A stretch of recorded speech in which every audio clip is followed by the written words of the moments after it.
అద్దం పగిలితే శుభమా అశుభమా అని చాలామంది ఎదలో తెలిసే ఒక ప్రశ్న.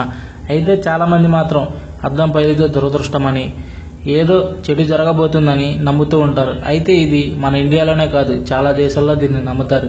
ప్రస్తుతం ఉన్న కాలంలో మాత్రం చాలామంది దీనిని నమ్మరు. కానీ పూర్వం చెప్పిన వారు ఏ కారణం లేకుండా చెప్పరనేది ఒక గట్టి నమ్మకం.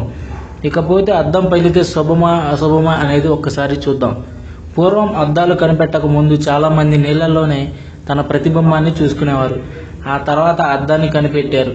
అయితే అద్దం పగిలినప్పుడు నీళ్ళకి ఇచ్చిన ప్రయారిటీని ఇవ్వడం వల్ల అద్దం పగిలినప్పుడు ముఖం అద్దంలో చూసుకోవడం అనేది అశుభమేనని అందరూ చెబుతూ ఉంటారు. అద్దం పగిలినప్పుడు భుజం మీదుగా ఉప్పు నీరు పోయించి దిష్టి తీసుకోవాలని పెద్దలు చెబుతూ ఉన్నారు. వీలైనంత వరకు వారు చెప్పినది పాటిస్తేనే మంచిదని చాలామంది చెబుతూ ఉంటారు. అంతేకాకుండా ఉప్పును గోరువెచ్చని నీటిలో కలిపి వాటితో స్నానం చేస్తే చాలా మంచిదని వారు చెబుతూ ఉంటారు.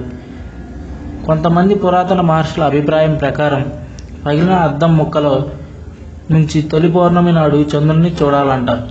సో అద్దం పగిలినప్పుడు పైన చెప్పిన పనులు చేస్తే అశుభాలు తొలగిపోతాయని చాలామంది నమ్ముతూ ఉంటారు. సో అద్దం పగిలినప్పుడు మీరు కూడా ముఖం చూసుకుంటే పైన చెప్పిన విధానాన్ని ఫాలో అయిపోండి.